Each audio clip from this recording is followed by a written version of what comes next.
Good morning students. 10वीं वाले बच्चे, सिद्धि हिंदी विद्यालय के इस ऑनलाइन क्लासेस में आपका हार्दिक स्वागत है। अब बच्चों, हमारा ये जो लेसन चल रहा है वो समास है व्याकरण में सबसे पहले हमने समानार्थी शब्द, पर्यायवाची शब्द देखे। बहुत सारे ऐसे समानार्थी और पर्यायवाची शब्द मैंने आप तक वीडियो में पहुंचाए हैं और लिखने के लिए भी आपको कहा है। अब यहाँ पे हमारा व्याकरण में जो दूसरा लेसन चल रहा है वो है समास। तो यहाँ पे थोड़ा सा रिवीजन कर लेते हैं बच्चों कि किस प्रकार से यहाँ पे समास, तो समास का अर्थ क्या होता है उसको एक बार वापस पढ़ लेते हैं, थोड़ा सा समझ लेते हैं कि समास का अर्थ होता है संक्षेप यानी छोटा सा हिस्सा। संक्षेप यानी छोटा सा हिस्सा।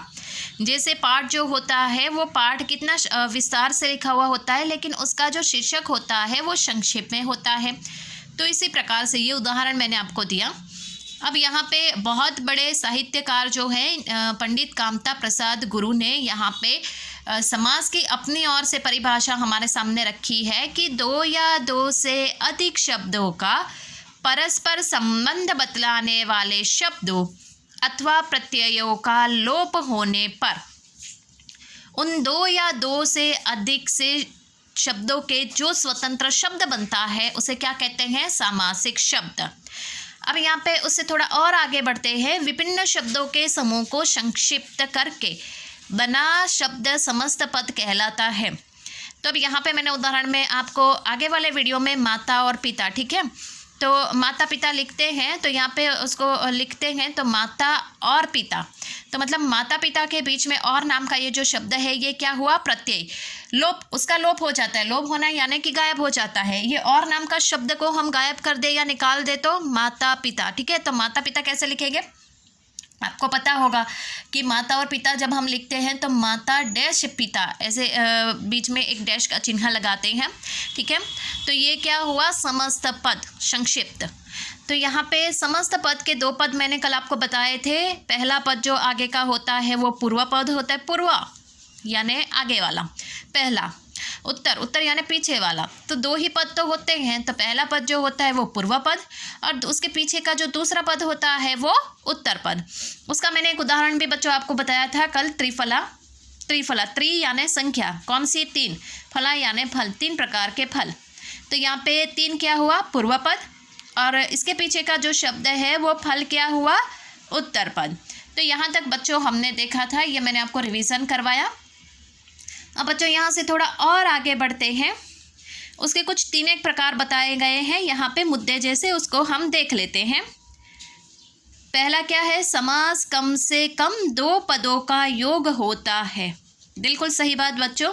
समास में ज़्यादातर क्या होता है? दो ही पद ज़्यादातर देखने को मिलते हैं। बहुत हुआ तो एक आध समास में ऐसा होता है जिसमें तीन पद हमें देखने को मिलेंगे, जिससे तीसरे नए पद का निर्माण होगा। समझ में आया? तीसरे नए पद का निर्माण होगा, वो बाद में देखेंगे कहाँ पे। लेकिन यहाँ पे समास में ज़्यादातर दो पद ही मुख्य रहते हैं। दो पदों के योग यानी मेल से बनता है एक शब्द। दो शब्द होते हैं जैसे माता पिता, ये दो शब्द अलग अलग शब्द है, लेकिन उसको क्या हम लिखेंगे तो एक शब्द बनाएंगे, माता डैश पिता। समझ में आया? जैसे दाल रोटी, दाल और रोटी, तो और ये प्रत्यय है उसका लोप हो जाता है तो दाल रोटी, दोनों कैसे हम साथ में लिखते हैं, तो बिल्कुल उसी प्रकार से, ठीक है ना। उसमें यहाँ पे आगे वाला ये जो मुद्दा है, दूसरा मुद्दा, वो कौन सा है? समस्त पद में विभक्ति कारक चिन्ह का लोप हो जाता है। बिल्कुल सही बात है। मैंने आपको उदाहरण बताया ना, माता और पिता, और नाम का शब्द लोप है, विभक्ति है, उसका लोप हो जाता है यानी गायब हो जाती है। प्रत्यय है तो विभक्ति और प्रत्यय जो उसमें रहते हैं, दो पदों के बीच में जो विभक्ति प्रत्यय रहते, ध्यान से सुनिएगा बच्चों, दो पदों के बीच में जो विभक्ति प्रत्यय रहते हैं उनका लोप हो जाना यानी गायब हो जाना, ठीक है। उसके बाद तीसरा मुद्दा, तीसरे मुद्दे में क्या है? समस्त पद में खंडों में, समस्त पद में खंडों में विभाजित करके संबंध को स्पष्ट करना यानी विग्रह कहलाता है। समस्त पद को मतलब खंडों में विभाजित करके संबंध को स्पष्ट करना विग्रह कहलाता है। हम कहते हैं ना समास विग्रह, समास का। जैसे उदाहरण के तौर पे मैं आपको बताऊं कि नीचे दिए गए सामासिक पद का विग्रह करके समास पहचानिए। परीक्षा में आपको क्वेश्चन पेपर में ऐसा पूछा जाता है, आपको याद होगा। नीचे दिए गए सामासिक पद का विग्रह करके समास को पहचानिए।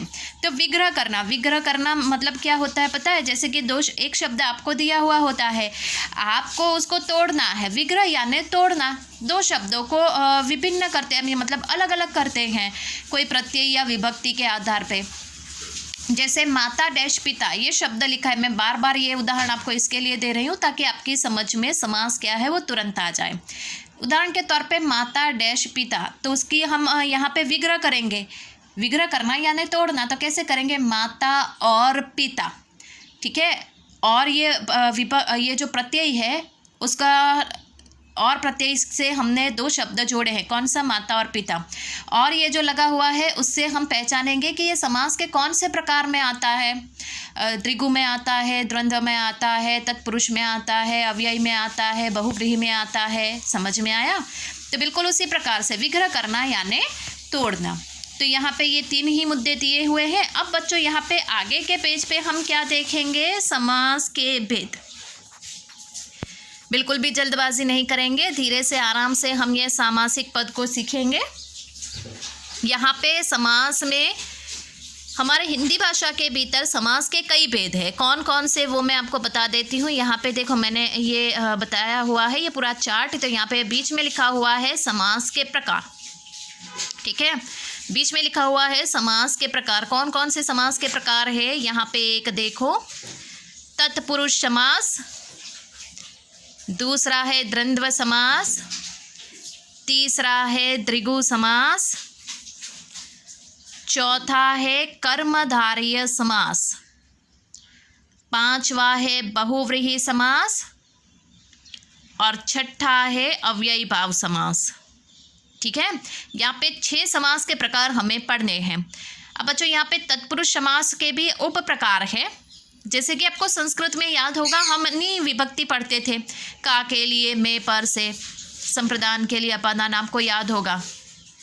कर्ता ने कर्म को, वो गाना आपको याद होगा, ठीक है ना। तो बिल्कुल उसी प्रकार से कर्ता, यहाँ पे तत्पुरुष जो होता है, तत्पुरुष में जो विभक्तियाँ होती हैं वो 9 विभक्तियाँ यहाँ पे हमें मतलब यहाँ पे करनी नहीं है, परीक्षा में नहीं पूछी जाती। लेकिन आपको ये तत्पुरुष समास समझने के लिए सिर्फ हम उसकी चर्चा करेंगे, ठीक है, जिसमें का के लिए, में पर से ये विभक्ति का इस्तेमाल होता है, ठीक है।